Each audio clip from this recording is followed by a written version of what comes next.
Let me resume my lecture from where I had stopped on Wednesday. You recall that I had finished discussing with you the Mauryan Dynasty. We haven't reached the end of that. We're going to carry that narrative later on, but there's not much more to be said about it, because with the death of Ashoka in 232 BCE, the subsequent history of the Mauryans becomes much less important, and in fact it sort of fades away, right? And as I mentioned to you, there's going to be a period of substantial political turmoil, particularly beginning around 200 BCE, and there's going to be a number of different dynasties. So I talked about that. Then I had started moving to a discussion of what was happening in South India, and I moved on to a discussion which, so we've got two different trajectories. I'm going to add a third trajectory now.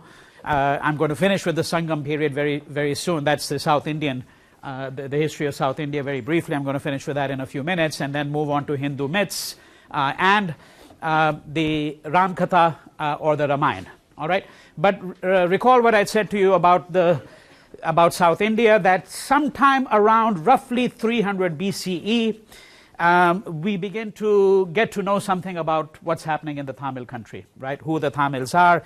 There have been inscriptions that have been found which refer to the Tamil people, and these inscriptions enable us to say that sometime around 300 BC their history starts to become a little bit more distinct. That in other words, that the ethnic identity of the Tamils as a group had been formed by this period of time. And here we're speaking about really the southern extremity of the country. All right, and I mentioned to you that the most popular deity at that time was probably a god by the name of Murugan, also known as Kartikeya, who is the son of Shiva.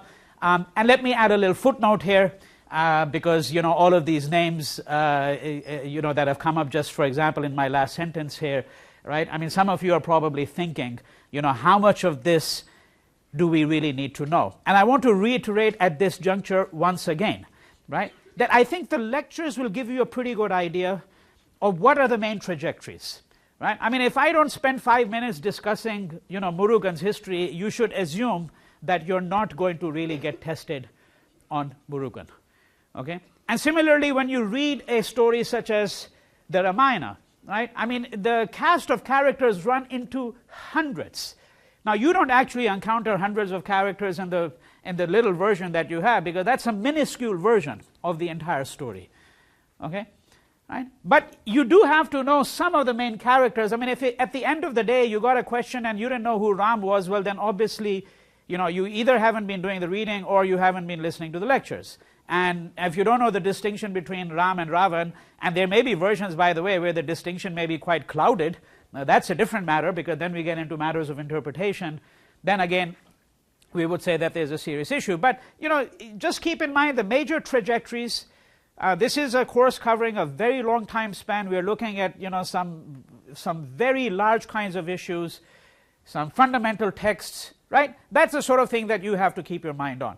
But some of the histories will move into details which I have to mention, but which may not be critical for you from the point of view of thinking about what you're going to be examined on, right? So going back then to what I was saying, in the case of South India, we have a deity by the name of Murugan, who seems to be the major deity at this point in time, known by a different name, and he is the son of Shiva. The main source for the history of the Tamil people at this point in time is what is called Sangam Literature, right? So I wrote that on the board, Sangam Literature. The word Sangam itself is probably related to the word Sangha, which you had encountered, you might recall, right, when we were having a discussion of Buddhism, because I mentioned to you that the Buddha creates a Sangha, a community, right? A community. So the word Sangam is related to that.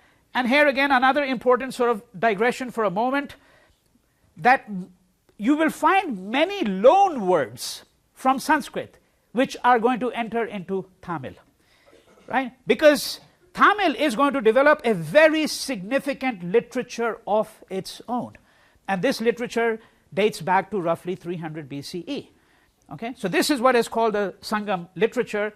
It's comprised of several thousand poems written by somewhere between 400 and 500 poets. And the word Sangha in this case refers to assemblies, possibly academies. So these were collections, gatherings of poets, right, who put together a compilation which in its entirety is now known as Sangam literature. And this Sangam literature runs from around roughly 300 BCE to approximately, let's say, 600, well, not 600, about 350, 400 in the Christian era or the Common Era. Right? So roughly around 700, 600, 700 years that we're talking about. Right? Now we've got a number of dynasties that are going to emerge in South India. We're going to hear about these dynasties subsequently when their history is going to become a little bit more clear to us. But if we go back to the Sangam literature, what I really want to add there about the Sangam literature is that the Sangam literature is a literature that essentially describes the Tamil landscape, the landscape of the country. Okay? And this landscape essentially delineates it into several different categories. It's right depending on the mood, the season, and the land. So, for example, there are 5 categories that emerge in this literature of the kind of landscape. So what you get is a sacred and physical geography of this landscape, right? And these landscapes are mountainous regions, forests, agricultural land, coastal regions, and deserts, right? So what the Sangam poetry does is it divides this landscape into these different categories, and then it creates a history based on these landscapes, and it associates certain moods and certain seasons with these landscapes, right? Now, one of the most interesting features of this poetry is the fact that it is intensely secular, right? Unlike the literature that was being produced in North India, the Vedic literature, then moving into the Upanishads, right? And then from the Upanishads, obviously, then moving into classical Hinduism, and we'll encounter a range of other texts, including the Bhagavad Gita in subsequent lectures, right? This literature that is being produced, by contrast, in South India is essentially secular, and it makes a distinction between the inner world and the outer world. Akkam and Puram, right? So these are the categories that are used in this literature. Akkam or Agam sometimes, right? Which means the inner world, and then Puram, which is the outer world, right? So what is the inner world here? The inner world is a world of emotions, right? It's a world of emotions, a world of relationships, if I may put it this way. The poems have to do with such things as love, sexuality, human relationships. The outer world is the world of material relationships, okay? The poetry has to do not with love, but with war. And to get this contrast, I'm going to recommend a book for those of you who are interested in following it, and particularly those of you who are interested in South Indian history and South Indian literature. You might want to look at a book by A K Ramanujan called Poems of Love and War, right? And the love and war distinction here is, we're familiar with it, obviously, in the English language in various ways. Make love, not war, right? This used to be one of the slogans of the 1960s. Okay? It's a distinction between the inner and the outer, right? The world of emotions, the world of larger material social histories, right? And this is what this poetry is fundamentally concerned with, all right? So now just keep that in mind, because we're going to resume this history of South India at a later juncture when we will move slightly into the political domain and start to discuss what are some of the kinds of dynasties that developed in South India. Now the second trajectory is, keeping in mind what I said to you about the fact that the principal deity in the Tamil country was Murugan, also known as Kartikeya, the son of Shiva, is we go back now to the second trajectory, right? And we need to say something about this, about these Hindu myths that you're reading, because to some extent we're going to have to locate the arguments about the Ramayana within that context, all right? And I mentioned to you that what you get in what becomes known as classical Hinduism is you get the Trimurti, the three gods, Brahma, right? I haven't written them down now because in effect I've done what the Indian tradition did, which is I've wiped him off the slate, right? He's going to come back occasionally here and there, but recall what I mentioned to you, that there are, for example, virtually no temples to Brahma to be found in India, right? So the other two gods are Vishnu and Shiva, right? And the followers of Shiva are called Shaivites. The followers of Vishnu are called Vaishnavites. One way to think about them and their relationship to each other is to think of a kind of sectarianism or sectarian conflict that develops between the Vaishnavites and the Shaivites, right? So there is a strand of literature in India which is known as the Puranas, right? And for a moment I just want you to turn your attention to this. You recall that I had mentioned to you a strand of literature known as Shruti, right? Shruti is what is heard, revealed texts, and the Vedas are part of Shruti, okay? They're heard, they're passed down in the oral tradition, right? And these are the texts of revelation in some sense. And sometimes they include only the 4 Vedas, sometimes the word is used to include the Upanishads as well. Then you have a series of texts called Smriti. In fact, everything else that is not Shruti is literally Smriti, which is texts that are remembered. And then within the Smriti, you could say that there's a range of kinds of texts. So, for example, you get the Dharma Shastras. The Dharma Shastras are the law books, right? And I'd given you an illustration of that, you might remember. The laws of Manu, right? The Manu Smriti, which is approximately 2nd century AD. Right?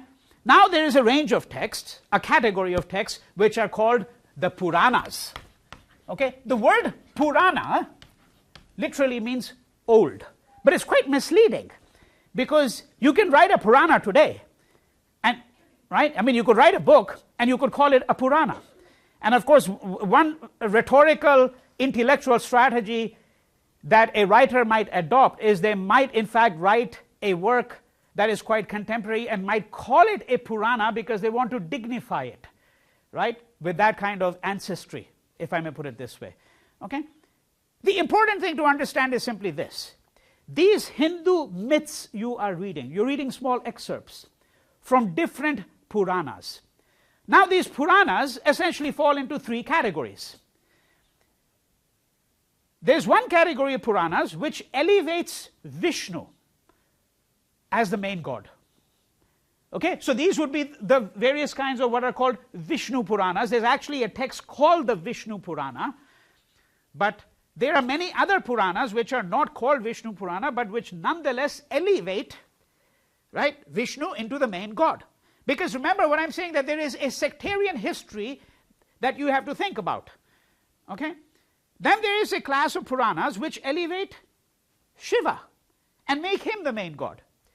But what I would also want you to understand is that these Puranas are not exclusive. In other words, the class of texts known as the Shiva Puranas do not simply denigrate Vishnu or put him down. They'll admit that he's a god, but he is not quite as high up as Shiva.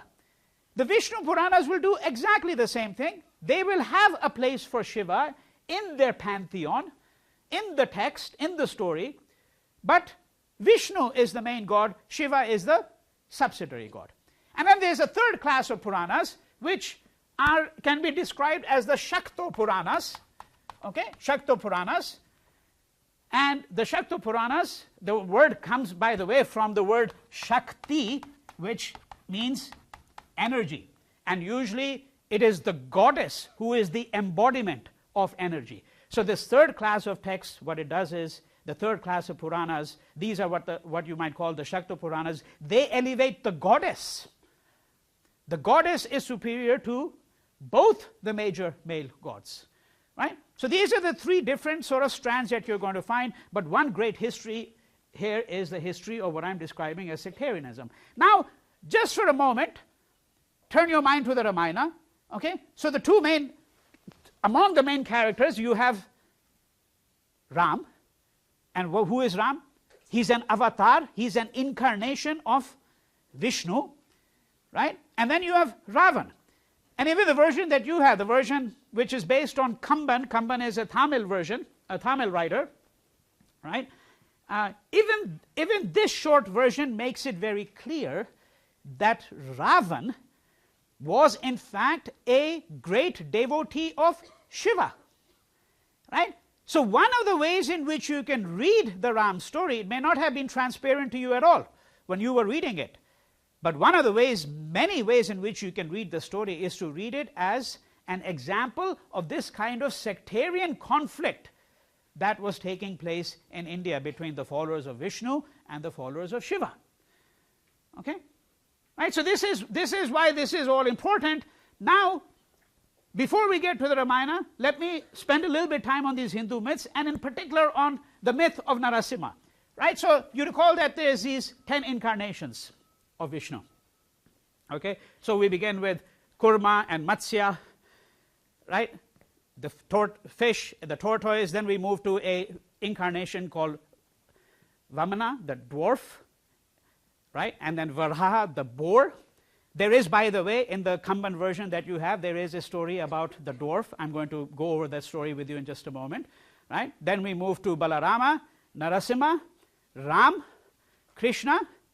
The 9th incarnation in some of the lists is the Buddha. I wonder how many of you thought about it when I wrote it on the board, that the Buddha is now an incarnation of the Vishnu.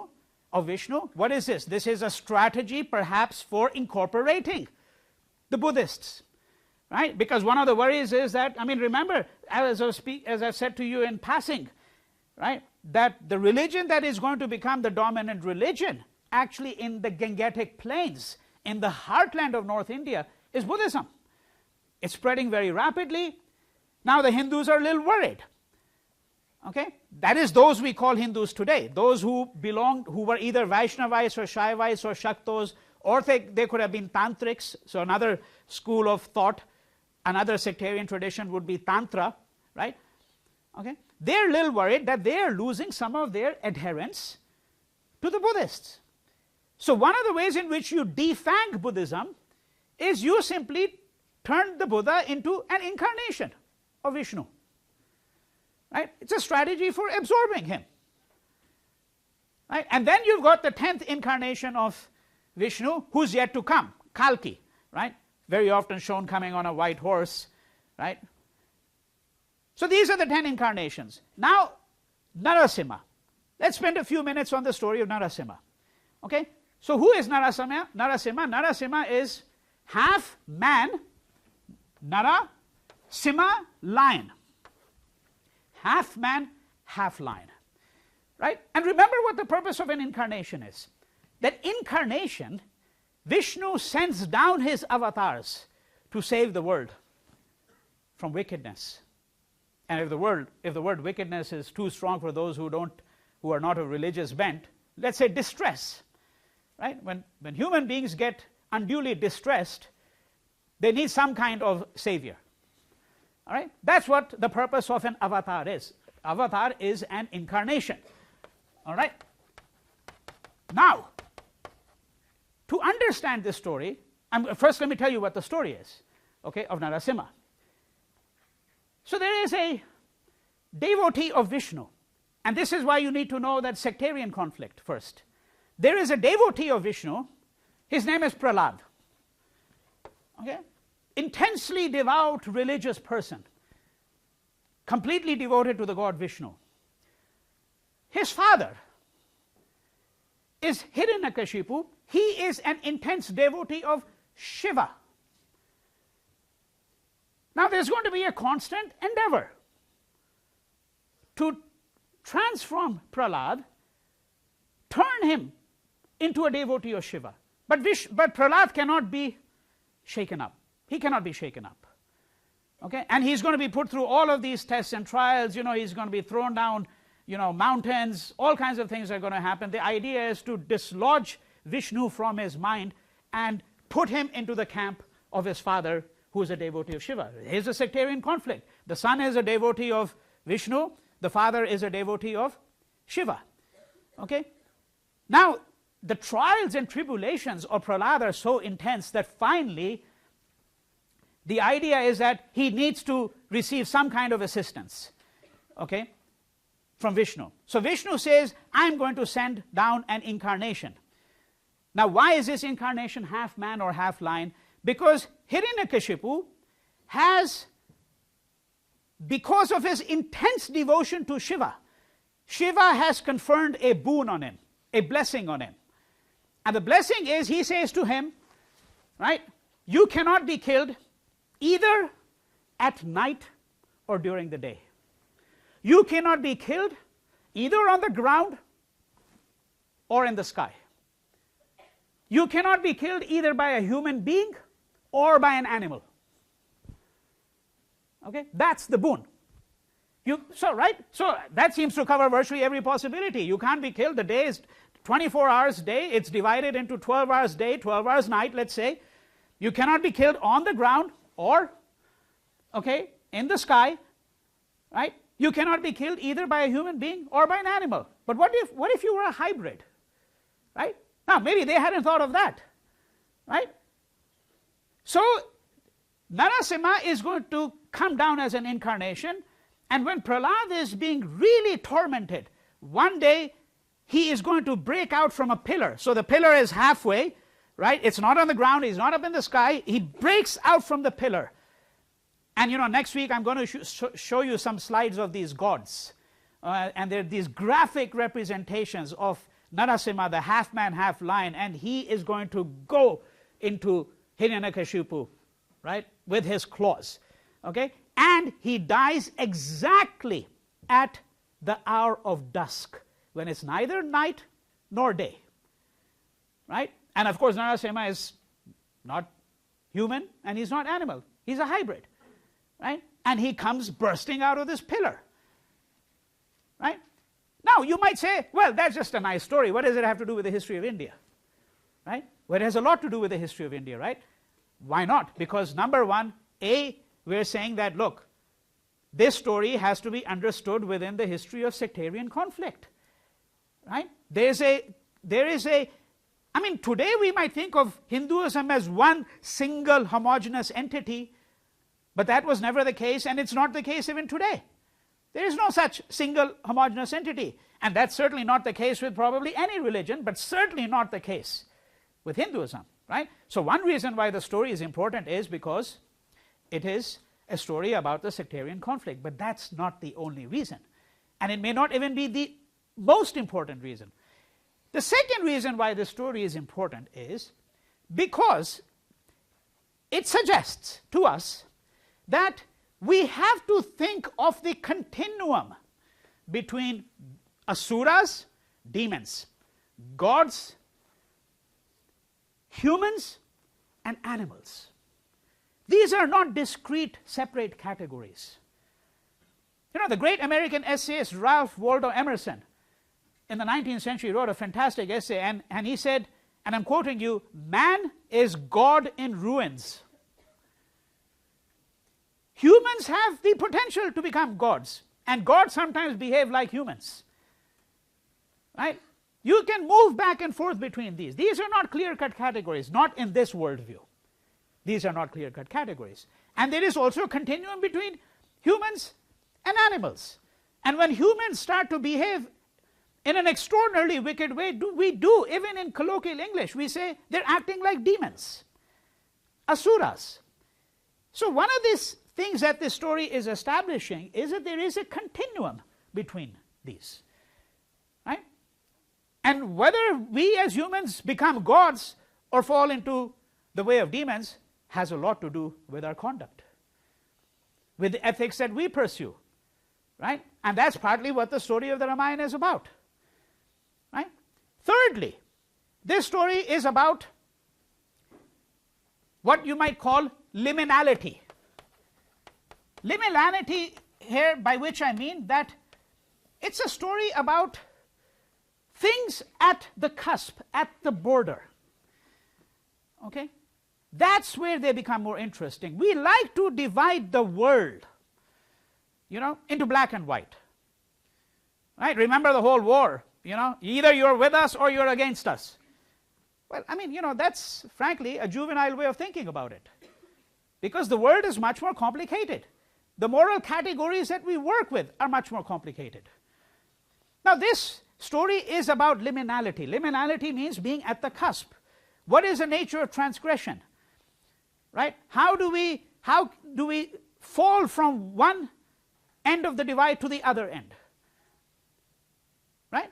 And this is why the half man, half lion, it represents the idea of, I'm saying, liminality. Okay?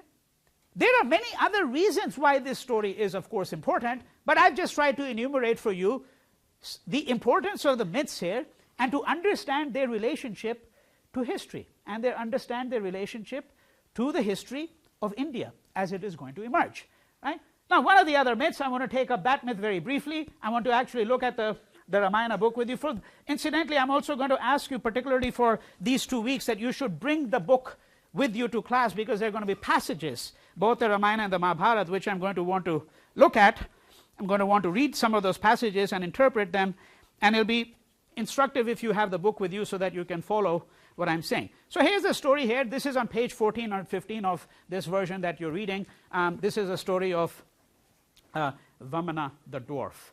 Okay, and I'm not going to read the whole story here, but you remember there's an encounter between Mahabali, okay, and the dwarf. And who is the dwarf? He's an incarnation of Vishnu. Okay. Mahabali was quick to sense his greatness when this dwarfish man presented himself at the palace gate. Right? I'm reading midstream. Mahabali received the visitor warmly and respectfully. The visitor said, I have come from afar after hearing of your greatness. All right? My ambition in life has been to have a glimpse of one who is renowned alike for his valor and generosity. Now, after meeting you, I have attained my life's ambition. Achievements such as yours cannot be measured. When a poor man like me has a glimpse of your divinity, a part of it comes to me also. O great one, do not praise me. Mahabali replied, I am after all a fighter and conqueror. Base qualities, cheap qualities, when compared to the learning and special attainments of one like you, I am not easily led by appearances. I can know how great you can be. I shall be happy if you will accept a gift in return for the honor you have done in visiting me. Right? Okay, and you know, Mahabali is in fact actually a demon, really, right? But because he has performed these austerities, right, with such great devotion, he has the protection of the gods, or some of the gods, right? It's a little bit like the story of Ravan. And this is one reason, by the way, why is the story being given here? Partly because one of the rhetorical strategies of the text is to introduce you to other similar stories so that you can understand what the main thrust of the story is going to be, of the Ramayana itself. Okay? I want nothing, says the dwarf. I need no other gift than your goodwill. No, no, please don't go. Ask for something, mention anything you want. If you insist, then give me a piece of land. Yes, choose it wherever you like. Not more than what would be measured in 3 strides of my feet. Right? So he says, the only gift I want from you is a piece of land. And he says, how much do you want? Well, what I can measure with 3 strides. Now he's a dwarf, so you can imagine that Mahabali is thinking, all right, well, with 3 strides he's probably going to be able to cover about 3 feet. Okay, maybe 4 feet. Okay, what he doesn't know, of course, is that Vamana is in fact Vishnu himself. Right? And so then if you read the rest of the text, right, you find out what happens. So with the first step, he measured the entire earth. With the second, he covered the heavens. Now what's left? Right? The forehead of Mahabali. Right? No more space was left in the whole universe. And he asked Mahabali, where shall I place the third step? Mahabali, overawed, knelt, bowed, and said, here on my head, if no other space is available. Vishnu raised his foot, placed it on Mahabali's head, and pressed him down to the nether world, right? The worlds below. Right? Now, this one of the interesting things about this story is the distinction between appearance and reality. Right? What was the Upanishads? Because if there are certain continuities in the Indian past, then we have to think, well, how does this story, how does this relate to everything we have done before? And what was one of the great morals, if I may put it this way, of the Upanishads? That eventually we have to acquire the facility to distinguish between appearance and reality. Mahabali becomes confused because he looks at this little dwarf and does not really recognize the ultimate reality behind Vamana. The ultimate reality behind the dwarf is Vishnu himself. All right? So this is how you would begin to look at some of these myths, right? That you shouldn't be reading them simply as, well, pleasant stories that maybe tell us something about. So if you happen to go to India and you see all of these profusions of gods and goddesses splattered all over, right, the country, on television and newspapers, and you'll see some of that next week when I show you a few slides, right? No, but each of these stories amounts to something. It points to something else, right? It points to certain continuities. It points to certain features of the Indian past which are quite important, all right? And with this, then, we come finally to the story of the Ramayana, all right? Now, let me give you a sort of sense of what are some of the important questions. We're going to look at some of the moral questions that emerge, right? But I want to first give you a different kind of backdrop to it, all right? And if you've read R. K. Narayan's, very short preface to this book, I mean, he says he wrote this in 1970, 1971 approximately. So this version, not translation, this version is about 40 years old.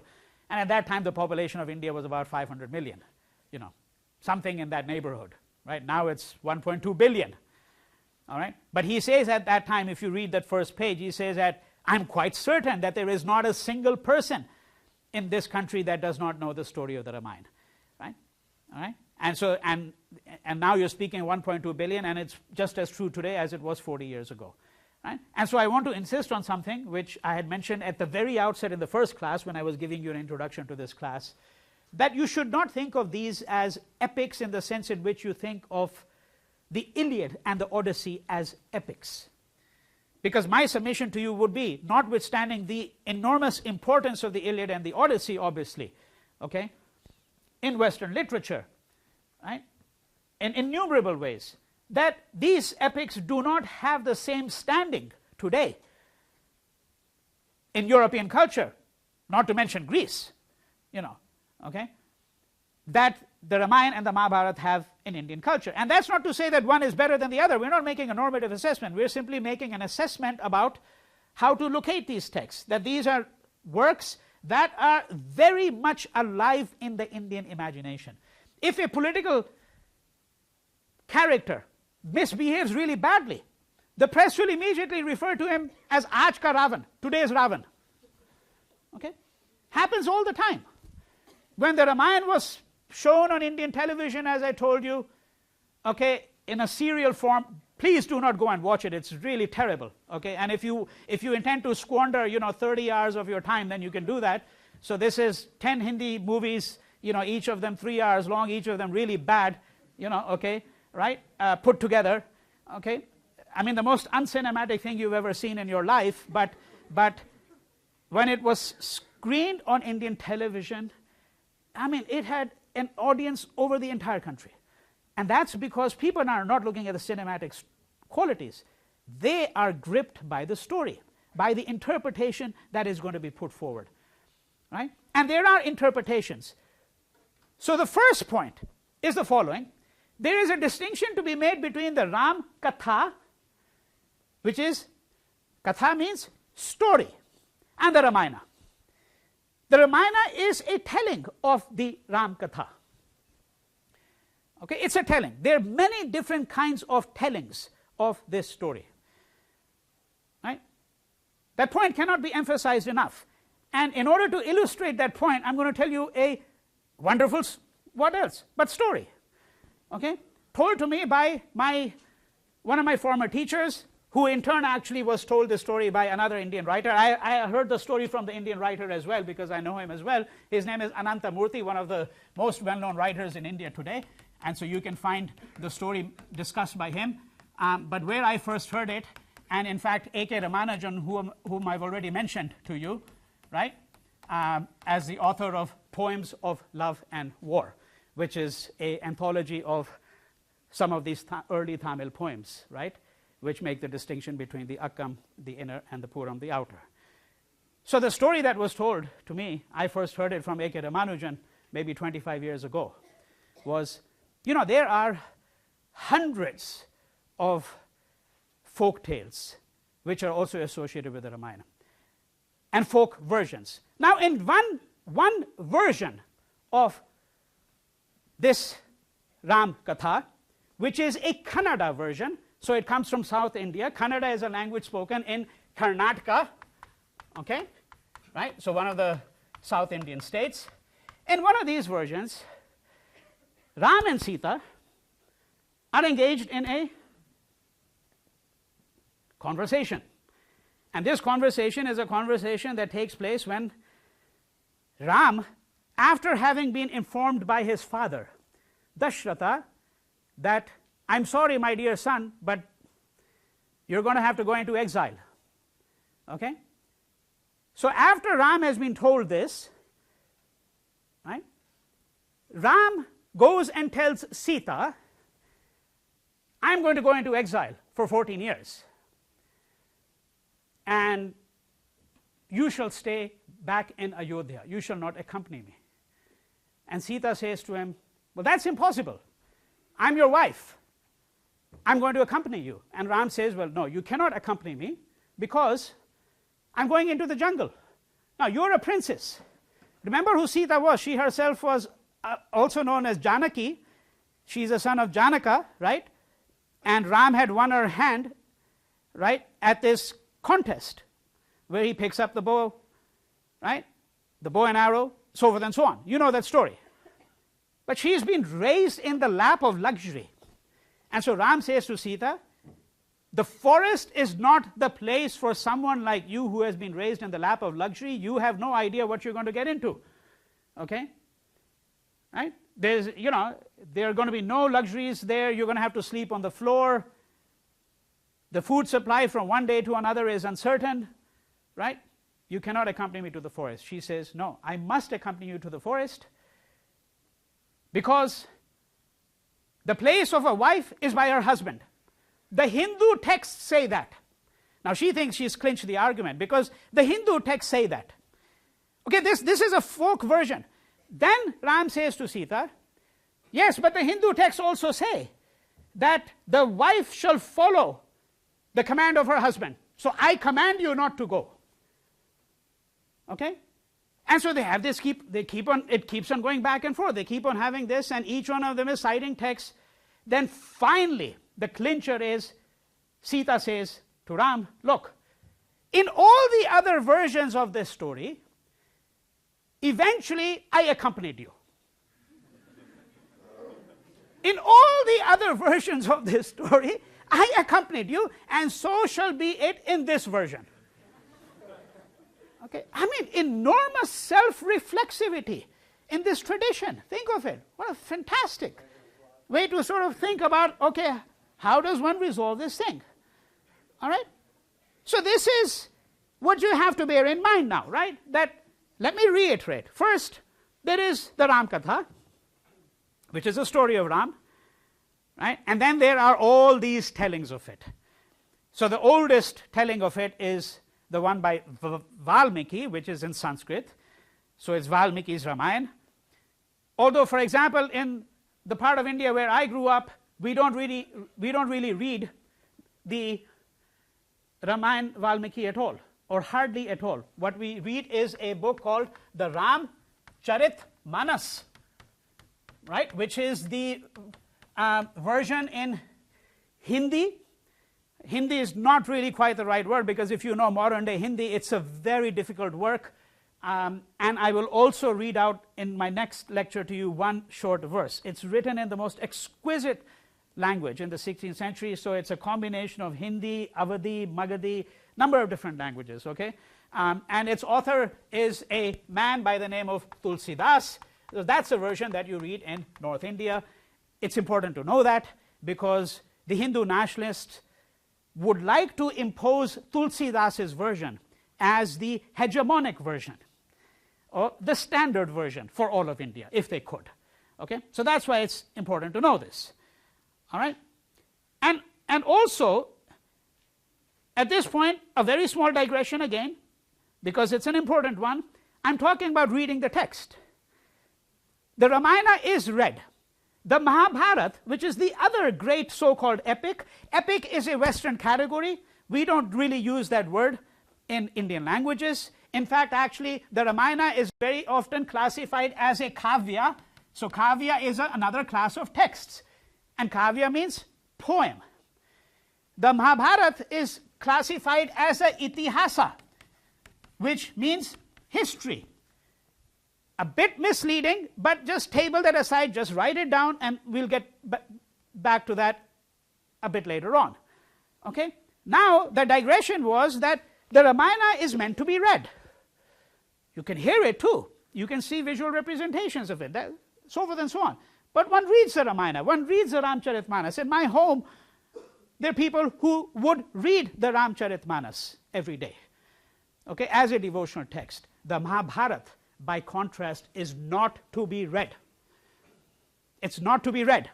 And one of the reasons it's not to be read, especially in, for example, in North India and Bengal also, you have this saying, if you read the Mahabharata at home, you will end up creating a Mahabharata in your own home. And remember what the Mahabharata is. It's a fight between people who are related to each other. So if you read the Mahabharata at home, people will end up fighting inside the house. They do not read the Mahabharata. Now, of course, as students of literature, we might read it at home. That's a different story. But it's not read in Indian homes. It is never read as a devotional text. Let us be very clear about that. Okay? That's one distinction between the Ramayana or the Ram story and the Mahabharata. All right? So I've established point number one for you already, which is that there's a Ramkatha, and then there are all these different kinds of tellings. Number two, some of you, particularly those of you of South Asian descent, of Indian descent, now you might be wondering, to what extent is this historical? Okay? This question might arise for everybody, but this question arises in India nowadays quite a bit. To what extent does it actually depict events that really happened? Okay? And my submission to you will be, and you're not obviously obligated to accept that interpretation, you should go in the direction of what you think makes most sense to you. Okay? But my submission to you would be that that is a misleading question. It's a false avenue of inquiry. Do not be detained by this consideration of whether this text approximates something called history and what in it is historical or not. Okay? And there are many reasons, and we have to be very attentive to this particular point, many reasons why we should not be thinking that way. Right? One of the oppositions that we all work with, that we all think about, is the opposition between myth and history. Right? And in English, the word myth has unfortunately acquired almost entirely pejorative connotations. Okay? So, you'll have all these authors who will write books, exposing the myth of this or that. Right? This is myth, meaning falsehood. Right? So if you're studying the American West, well, it's full of so-called myths. Was there a character called Butch Cassidy or not, for example? Or Wyatt Earp, did the gunfight at the OK Corral take place or not? Right? Is that a myth or not? Right? And the positivist historian will say, yeah, there are all these myths. So myths are to be, ignored. They're to be undermined. That's not the view we can take when we're going to look at the Indian past here. Okay? If we start on this trail of trying to understand what is historical and what is not in the Ramayana, it's going to completely lead us down the wrong path. And fundamentally, the first consideration there is that Indians themselves had no interest even remotely in whether, in fact, the Ramayana represented historical events or not. Nobody in the Indian past was interested in saying that Ram was born 3258 BC at 2:22 a.m. or whatever, where you bring together a bunch of astrologers today and they'll come up with some date, and this is when he was born on such and such time. That's all humbug, frankly. Right? And even if you thought that, well, yes, he was a historical person, I'm saying to you, nobody in India actually ever had any interest in that question. Then we have to understand why the Indian tradition took that view. We were not interested in historicizing our deities. Right? This impulse to historicize our deities transform them into historical personages. This is going to begin in the 19th century. I'm going to demonstrate that for you much later on, right? But I want you to just think about what I'm saying here, that this is not a very interesting question, but it can become a very dangerous question. And to illustrate just how dangerous, I want for a moment now to go to the 1980s and early 1990s, when a dispute arose in North India in the city of Ayodhya. Everybody here should know, what the city is. You might not know the exact location, that doesn't matter, but Ayodhya is where the story of the Ramayana, right, is supposed to have taken place. Well, of course, there are other places where it takes place too, Lanka and so on, but this is the kingdom of Ram. Okay? So in the city of Ayodhya, in the 80s, a big dispute is going to arise. Okay? There is even a question, by the way, whether this Ayodhya is the same Ayodhya mentioned in the Ramayana. There's absolutely no concrete way of demonstrating that these two are exactly the same place. There's just no way of demonstrating that. All right? Now, what was that dispute? The dispute was that there is a, I should say there was, okay, there was a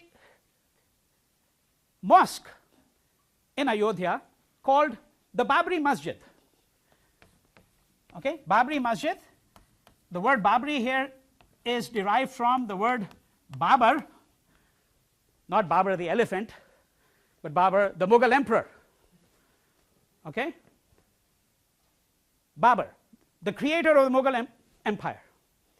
Now, this mosque is supposed to have been built by the orders of the Emperor Babur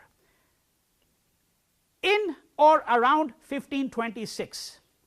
So approximately, 550, 600 years ago, something like that. Okay? Now, in the 1980s, a movement arose among Hindu nationalists who claimed that this mosque was built at exactly the spot where Ram had been born. Okay, they didn't claim that Ram was born just in Ayodhya. Ayodhya is a fairly big city. This was the exact spot. So they called it the Ramjanmasthan. Ram, okay, Janam means birth and Stan means place, right? As in Pakistan, Afghanistan, you can do it with the H or without the H there, Stan, okay? Ram Janamsthan, the exact birthplace of Ram.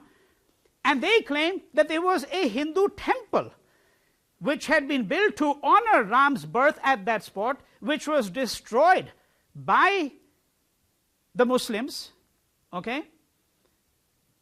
That this temple was destroyed, and then on that very spot, to humiliate the Hindus, the Muslims built a mosque called the Babri Masjid. Okay, so this is going to become known as the Babri Masjid Ram Janamsthan controversy. That's what it's going to become known as. Now, the government of India got caught in a bit of a fix, so because if they said refer to it as mosque, then it would mean that they were more or less agreeing with the Muslim view, right?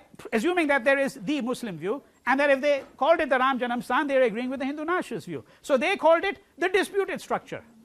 That's what it became known as, the disputed structure, right? Now you sanitize the whole thing. Okay, let me just finish the story one more minute and then you can go. So essentially what we're saying over here is that this movement is going to develop, and they're going to claim that they have evidence to show that there was a Hindu temple here. The evidence is not even remotely conclusive, in my view. Okay, they wanted to show that Ram was born exactly at this spot at this exact time. Then they're going to come up with a time. Well, when did Hindus get so interested in showing that Ram was born in such and such place, that he was a historical person, right? This question was never of any interest to Hindus or to Vaishnavas for 2,000-3,000 years. How did they suddenly get so interested now, right? Or if you say that the dispute has a bit of a history going back to the 1940s, right? Well, how did they get so interested in the last 50 or 100 years even? Right? The net result of it, let me conclude with a conclusion. The conclusion here was on 6th December 1992, a crowd of 40,000 people, with the state watching by. The Supreme Court had passed orders that you cannot touch this monument until we have come to some kind of decision. With the state and the police standing by doing nothing, 40,000 people climbed up to the mosque, took it apart with their bare hands, using shovels, picks, axes. Completely destroyed it, made it into rubble. Okay? And this is the consequence, in part, of historicizing this religion called Hinduism, historicizing the character of Ram, and then, of course, imagining that there are all these wrongs that were done.